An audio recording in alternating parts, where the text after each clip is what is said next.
Hello friends, नमस्कार। आपके अपने network marketing educational channel S Atri में आपका स्वागत है। आज मैं जो विषय आपके साथ डिस्कस करने वाला हूं उसके बारे में शायद बहुत कम लोगों को जानकारी होती है। जिनको जानकारी होती है उनमें से भी बहुत सारे उस एक्टिविटी को बहुत कम अडॉप्ट करते हैं, लेकिन जो उस एक्टिविटी पर लगातार काम करते हैं उनके रिजल्ट, उनकी टीम, उनकी अचीवमेंट्स बाकी सब लोगों से अलग दिखाई देती है। जी हाँ, मैं बात कर रहा हूं एक बहुत इंपॉर्टेंट टॉपिक, काउंसलिंग क्यों जरूरी है। डायरेक्ट सेलिंग में, नेटवर्क मार्केटिंग इंडस्ट्री में ये एक ऐसा टॉपिक है, ये एक ऐसा सब्जेक्ट है जो हर टीम को बढ़ने में, हर नेगेटिव पार्ट को कम करने में, हर लीडर्स को तराशने में और टीम को बड़ा करने में यदि सबसे बड़ा रोल किसी एक्टिविटी का होता है तो वो काउंसलिंग का होता है। लेकिन शायद इस विषय पर बहुत कम लोग बात करते हैं या बहुत कम लोग इस विषय पर ध्यान देते हैं, जिसकी वजह से बहुत सारे लोगों की मेहनत रिजल्ट में कन्वर्ट नहीं हो पाती। यदि आप चाहते हैं कि आपकी मेहनत ना केवल रिजल्ट में कन्वर्ट हो बल्कि आपको अपनी मेहनत से कई गुना ज्यादा रिजल्ट मिले, तो आज का वीडियो आपके लिए बहुत इंपॉर्टेंट है। इस वीडियो में इस काउंसलिंग के दो पार्ट अपन डिस्कस करने वाले हैं। पहला ये काउंसलिंग क्यों जरूरी है, इसकी क्या इंपॉर्टेंस है, इसके क्या फायदे हैं। लेकिन बाद में सेकंड पार्ट, काउंसलिंग करनी कैसे है, जो सबसे अहम पार्ट है। बहुत सारे लोगों को काउंसलिंग की इंपॉर्टेंस का तो पता है, लेकिन काउंसलिंग कैसे की जाए, सही काउंसलिंग कैसे की जाए, इसके बारे में जानकारी नहीं है। तो आप इस वीडियो को लास्ट तक देखिए, क्योंकि अंतिम पार्ट में यह बताया गया सही काउंसलिंग कैसे की जाती है। काउंसलिंग क्यों जरूरी है, इस पे बात करने से पहले मैं एक चीज और आपके साथ शेयर करना चाहता हूं। कुछ ऐसी चीजें होती हैं जो दिखाई तो नहीं देती, लेकिन दिखाई देने वाली चीजों पर उनका बहुत प्रभाव पड़ता है। ना दिखाई देने वाली चीजें दिखाई देने वाली चीजों को यानी कि रिजल्ट को प्रभावित करती हैं। फॉर एग्जाम्पल, आप पेड़ पर फलों को देखते हैं, फल दिखाई देने वाली चीज है, लेकिन क्या कभी ध्यान दिया इन फलों का संबंध जड़ों से है जो दिखाई नहीं दे रही हैं। बहुत सारे लोग फलों को बदलने में, फलों को चेंज करने में, फलों को बड़ा करने में तो एनर्जी लगाते हैं, लेकिन जड़ों को सही करने में, जड़ों को मजबूत करने में उनका ध्यान नहीं जाता। और जिनका ध्यान जड़ों को मजबूत करने में होता है उनके फल, उनके रिजल्ट ऑटोमेटिक बड़े हो जाते हैं। कहने का भावार्थ है कि ना दिखाई देने वाली चीजें दिखाई देने वाली चीजों को प्रभावित करती हैं। इसी प्रकार काउंसलिंग भी डायरेक्ट सेलिंग इंडस्ट्री में ना दिखाई देने वाला पार्ट है, लेकिन ये दिखाई देने वाले पार्ट को, दिखाई देने वाले रिजल्ट्स को, दिखाई देने वाली अचीवमेंट्स को बहुत ज्यादा प्रभावित करता है। और कई बार आप कई लोगों से सुनते होंगे कि मैं बहुत मेहनत कर रहा हूं, मैंने बहुत मेहनत की, ना तो मेरी टीम एक्टिव हो पाती है, ना मेरी टीम बड़ी हो रही है, ना मेरी इनकम का साइज बड़ा हो रहा है, ना मेरे लेवल बड़े आ रहे हैं। ऐसा क्यों हो रहा है? 90% रिजल्ट इस इंडस्ट्री में आपके उन कामों से होंगे जो आपको दिखाई नहीं दे रहा है। केवल मात्र 10% रिजल्ट उन कामों से आएंगे जो आपको दिखाई दे रहे हैं। और गलती कहां होती है? हम 90% एनर्जी, 90% टाइम, 90% फोकस उन चीजों पर लगाते हैं जो दिखाई दे रही हैं, लेकिन 10% टाइम, 10% एनर्जी, 10% फोकस उन चीजों पर लगाते हैं जो दिखाई नहीं दे रहे हैं। यदि आप चाहते हैं आपके रिजल्ट मल्टीप्लाई हो, तो मेरे दोस्त, आपका फोकस इस पार्ट पर, इस ना दिखाई देने वाली एक्टिविटी पर, इस काउंसलिंग पर यदि आपका ध्यान आ गया, यदि आपने इसकी इंपॉर्टेंस को समझ लिया, मैं दावे से कह सकता हूं आज आपके जो रिजल्ट आ रहे हैं, इसी टाइम लगाने से, इसी एनर्जी से, इसी नॉलेज से कई गुना रिजल्ट आ सकते हैं, यदि आपने इस काउंसलिंग को सही ढंग से समझ लिया तो। किसान खेत में फसल बोता है, क्या कभी आपने देखा कि किसान ने घास फूस को भी बोया हो? नो, वो तो सिर्फ फसल के बीज बोता है। लेकिन कुछ समय के बाद उस फसल के साथ कुछ खरपतवार भी उग जाते हैं। वो कहां से आए? अपने आप उगते हैं, यह प्रकृति का नियम है। लेकिन यहां पर दो प्रकार के किसानों की बात करूंगा आपके साथ में। एक जागरूक किसान, उसको जैसे ही पता चलता है कि खेत में फसल के साथ साथ घास फूस भी उग आया है, खरपतवार भी उग आया है, वो क्या करता है? तुरंत उस खरपतवार का निदान करता है, तुरंत उसका सॉल्यूशन करता है, तुरंत उसको ठीक करने की कोशिश करता है। और क्या होता है? उसकी फसल लगातार बढ़ती रहती है। लेकिन एक वो भी किसान होते हैं जो आलसी होते हैं, जो लापरवाह होते हैं, जो ध्यान देते नहीं हैं, और वो ये मान लेते हैं अभी तो घास फूस छोटा है, क्या फर्क पड़ेगा। लेकिन इस लापरवाही के कुछ समय के बाद घास फूस फसल से भी बड़ा हो जाता है। वो तब निदान करने की कोशिश करते हैं जब उस घास फूस का, उस खरपतवार का फसल पर बहुत बड़ा नुकसान हो चुका होता है। वो फिर हाथ पैर मारते हैं, और समय निकलने के बाद उन हाथ पैर मारने से फसल बचती नहीं है, बहुत सारा नुकसान हो चुका होता है। इस इंडस्ट्री में भी जब आप काम करते हैं, बिजनेस करते हैं, लोगों को ज्वाइन करवाते हैं, टीम बनाते हैं, अदर एक्टिविटी करते हैं, तो आप क्या मानते हैं जो आप सिखाते हैं केवल वही लोग सीखते हैं? नो, आपकी टीम में अलग अलग टाइप के, अलग अलग विचारों के, अलग अलग आईक्यू के, अलग अलग धर्म के, अलग अलग जाति के, अलग अलग एटीट्यूड के, तरह तरह के लोग आते हैं। उन सब का सेम लेवल नहीं है, उन सब का सोचने का तरीका एक जैसा नहीं है। उनमें से अलग अलग कारणों से बहुत सारे लोगों में अलग अलग तरह की निराशाएं, नाराजगी, शिकायतें आनी शुरू होती हैं। कोई प्रोडक्ट से सेटिस्फाई नहीं होगा, कोई आपसे सेटिस्फाई नहीं होगा, कोई किसी प्रकार की मिलने वाली सर्विस से सेटिस्फाई नहीं होगा, बहुत सारे लोग कंपनी की सर्विस से सेटिस्फाई नहीं होंगे। अलग अलग तरह से ये खरपतवार उगने शुरू होते हैं, निराशाएं बढ़नी शुरू होती हैं। अब यहां पर भी दो प्रकार के लीडर होते हैं। जो लीडर लगातार काउंसलिंग करते हैं, हर महीने टीम के साथ बैठते हैं, लगातार कम्युनिकेट करते रहते हैं, वो तुरंत इन खरपतवारों का, इन शिकायतों का, इन शंकाओं का निदान करते रहते हैं, और कभी भी इन चीजों का टीम पर असर आने नहीं देते। क्यों? क्योंकि वो लगातार काउंसलिंग करते हैं। लेकिन कुछ ऐसे लीडर हैं जो लापरवाह होते हैं, ध्यान देते नहीं हैं, उनको पता ही नहीं क्या हो रहा है टीम के अंदर। उनका ध्यान तब जाता है जब टीम या तो नेगेटिव हो चुकी होती है, या बहुत सारे लोग छोड़ के जा चुके होते हैं, या बिजनेस में रिजल्ट नहीं आ पाते होते हैं, और फिर वो निदान करने की कोशिश भी करते हैं तो समय निकल चुका होता है। इसलिए मेरे दोस्त, काउंसलिंग इस बिजनेस का बहुत इंपॉर्टेंट पार्ट है। और यदि आप इस बिजनेस में डायमंड जाना चाहते हैं, इस इंडस्ट्री में टॉप लेवल पर जाना चाहते हैं, तो ये काउंसलिंग आपके लिए बहुत जरूरी है।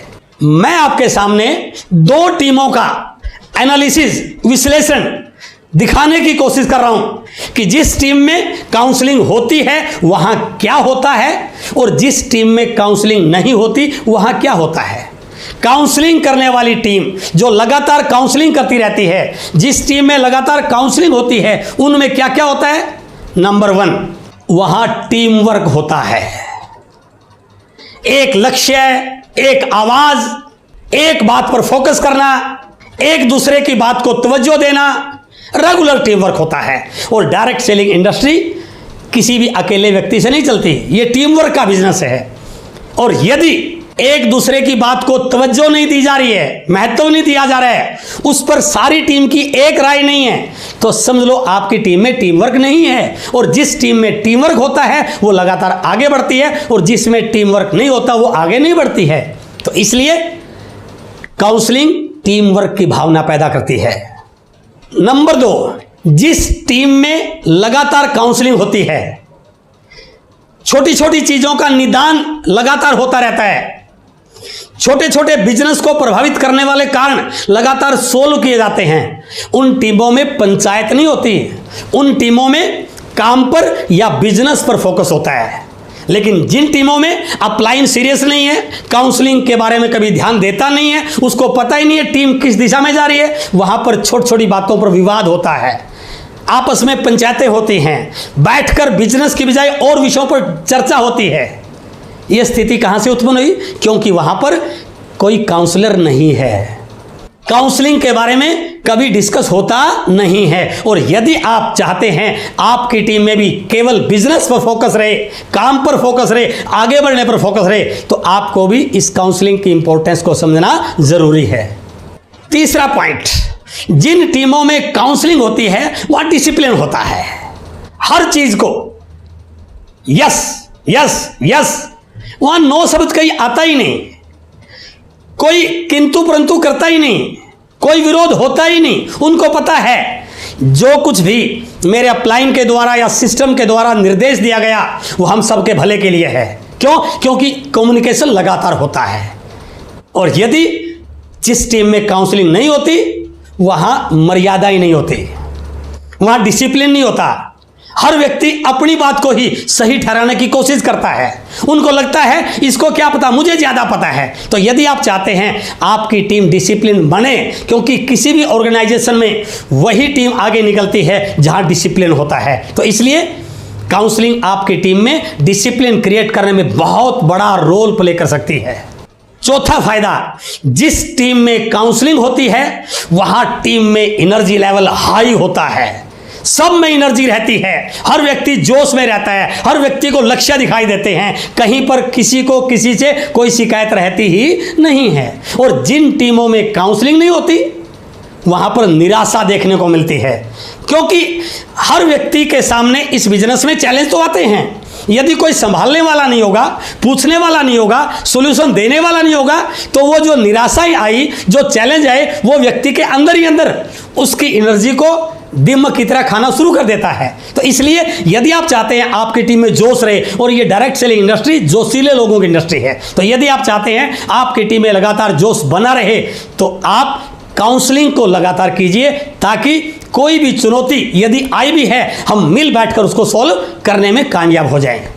पांचवा पॉइंट, काउंसलिंग होने वाली टीम में सारी इंफॉर्मेशंस डेप्थ तक जाती हैं, प्रॉपर इंफॉर्मेशन जाती हैं। जो भी सिस्टम द्वारा, कंपनी के द्वारा, अपलाइन द्वारा नई घोषणा हुई, नई कोई एक्टिविटी पे बात हुई, कोई नई किताब के बारे में प्रमोट किया गया, किसी नए प्रोडक्ट की ट्रेनिंग के बारे में बात की गई, वो नीचे तक जाती है, क्योंकि वहां पर लगातार कम्युनिकेशन होता है। लेकिन जिन टीमों में काउंसलिंग नहीं होती वहां पर इंफॉर्मेशन या तो सही नहीं जा पाती, या अपने अपने तरीके से जाती है, या बहुत देर बाद पहुंचती है। और यदि आपकी टीम में प्रॉपर इंफॉर्मेशन नहीं जाएगी तो लोग अपने तरीके से, अपना दिमाग लगा के, अपनी मनमानी से बिजनेस करेंगे, जो लंबा और स्थायी कभी होने वाला नहीं है। एंड द लास्ट पॉइंट, जिन टीमों में काउंसलिंग होती है वो टीम नहीं, लीडर फैक्ट्री बन जाती हैं। वहां पर लीडरों की संख्या लगातार बढ़ती रहती है, वहां लीडर्स एक के बाद एक नए निकलते रहते हैं, जो उस टीम को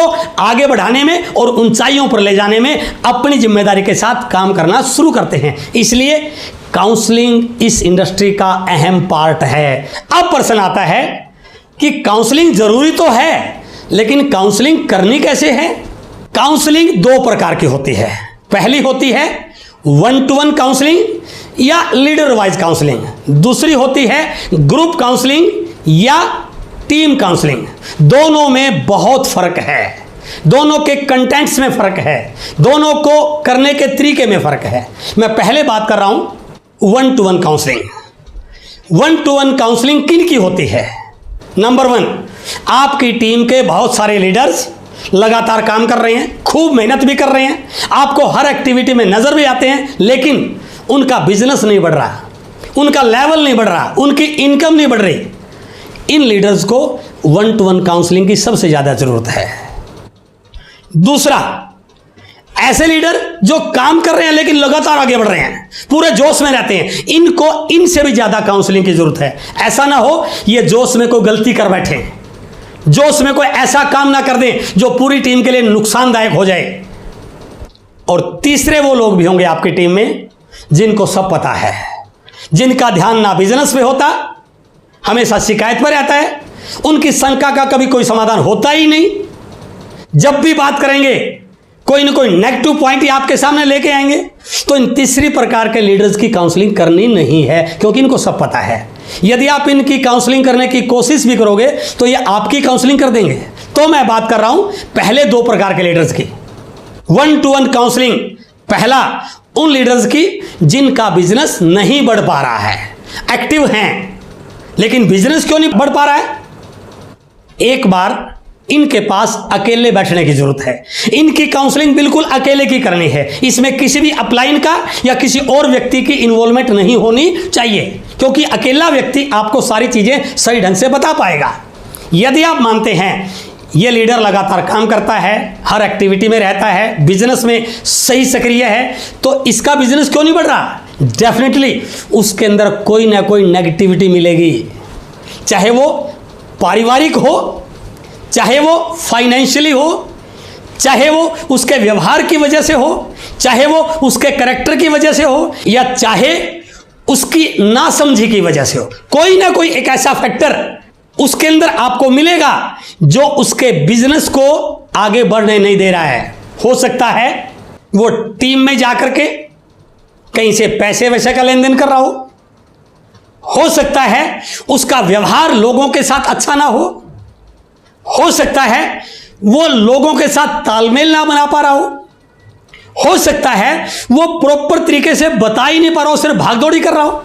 तो यदि आप उसके पास बैठेंगे, उसकी कार्य प्रणाली को चेक करेंगे, तो आपको डेफिनेटली कोई ना कोई ऐसा पॉइंट मिलेगा जो उसकी एनर्जी को बिजनेस पर लगने में डिस्टर्ब कर रहा है, कोई ना कोई एक ऐसा फैक्टर। और यदि आपने उस फैक्टर का निदान कर दिया, उस फैक्टर का सॉल्यूशन कर दिया, यह लीडर आपकी टीम का एक कामयाब लीडर बन सकता है। तो इसलिए ऐसे लीडर्स की 1-to-1 काउंसलिंग बहुत जरूरी है। दूसरे वो लीडर जो लगातार बढ़ रहे हैं, उनकी काउंसलिंग करना बहुत जरूरी है। हाँ, इन लीडर्स की काउंसलिंग में अपलाइन को साथ लिया जा सकता है। आप उनका पूरा स्ट्रक्चर ड्रा कीजिए, वो कहां कहां पर काम कर रहे हैं, कौन सी एक्टिविटी में ज्यादा आगे बढ़ रहे हैं, उनका बिजनेस किस प्रकार से बढ़ रहा है, उनको और किन चीजों को सीखने की जरूरत है। और साथ में एक चीज और ध्यान रखना है, ऐसे लीडर्स को आपने काउंसलिंग करना सिखाना है, उनको सिस्टम के साथ जोड़ना सिखाना है, उनको टूल्स का प्रयोग करने की इंपॉर्टेंस बतानी है, और बिल्कुल जरूरी उसके लिए उसको किताबों के साथ आपने जोड़ना है, क्योंकि इस समय उसको स्किल को बढ़ाने की ज्यादा जरूरत है, क्योंकि उसका बिजनेस तेज स्पीड से बढ़ रहा है। उसको अपनी लीडरशिप को बढ़ाने की जरूरत है, उसको अपनी पर्सनैलिटी पर काम करने की जरूरत है। तो दूसरी काउंसलिंग उन लीडर्स की जो लगातार आगे बढ़ रहे हैं। दूसरी टाइप की काउंसलिंग होती है group counselling, team counselling. Group counselling या टीम काउंसलिंग आपकी 1 तारीख को होनी चाहिए। बिल्कुल ये ध्यान रखना है, यदि महीना 31 का है और आपने काउंसलिंग 2 तारीख को की, इसका मतलब आपने महीने को 30 दिन का बना दिया। लास्ट मंथ की क्लोजिंग होते ही अगली पहली एक्टिविटी है काउंसलिंग। इस काउंसलिंग में कुछ चीजों पे आपको चर्चा करनी है, फोकस करना है। सबसे पहले लास्ट मंथ जो क्लोजिंग हुई उसके लिए इन सभी लीडर्स को कंग्रेचुलेट करना, बधाई देना। उस महीने में जिन लीडर ने कुछ अच्छा किया उनको अप्रिशिएट करना, उनको टीम के सामने प्रमोट करना, उनका एक्सपोजर करना। इस महीने आपकी वर्किंग स्ट्रेटजी क्या रहेगी, इस पे बात करनी। इस महीने का वर्किंग शेड्यूल क्या रहेगा, इस पे बात करनी। इस महीने किस बुक को प्रमोट किया जाएगा, इस पे डिस्कस करना। इस महीने के लक्ष्य क्या है, इस पे डिस्कस करना। कोई नया एरिया डेवलप हो रहा है, नया एरिया क्रिएट हो रहा है, उसके लिए आपकी क्या प्लानिंग होनी चाहिए, इस पे बातचीत करनी। इस महीने का आपका शेड्यूल, आपकी टीम के लीडर्स का शेड्यूल, आपकी कंपनी का शेड्यूल, आपकी कंपनी के द्वारा की गई किसी प्रमोशन को किस ढंग से टीम में इंप्लीमेंट करना है, उसके बारे में बातचीत करना। और पिछले महीने आपने जो लक्ष्य लिया था काउंसलिंग में, यदि वो किसी वजह से पूरा नहीं हो पाया, क्या कमियां रही, उनका एनालिसिस करना, उनका सॉल्यूशन करना, और टीम की स्ट्रेंथ्स को टीम के सामने प्रेजेंट करना। और यदि आप चाहते हैं हमारी स्ट्रेंथ्स लगातार बढ़ती जाएं, हमारी वीकनेस हमारे बिजनेस पर हावी ना हो, तो लॉक्स एंड कीज इस दिशा में आपकी बहुत मदद कर सकती है। और स्पेशली इसका 6ठा अध्याय व्यावसायिक तरीके से कैसे काम करें, यह आपका इस काउंसलिंग में भी और आपके बिजनेस के कन्वर्जन में भी बहुत बड़ा सपोर्टिंग चैप्टर बन सकता है। इस ग्रुप काउंसलिंग में एक बात और ध्यान रखनी है, हो सकता है कोई व्यक्ति कोई आर्ग्यूमेंट करे, कोई कंप्लेंट करे, तो आपको ध्यान रखना है ग्रुप काउंसलिंग में बिल्कुल भी किसी भी कंप्लेंट को, किसी भी शिकायत को, किसी भी नेगेटिव बात को अलाउ ही नहीं करना है। यह डिस्कस करने की मीटिंग नहीं है, यह पंचायत करने की मीटिंग नहीं है, it is only group counselling.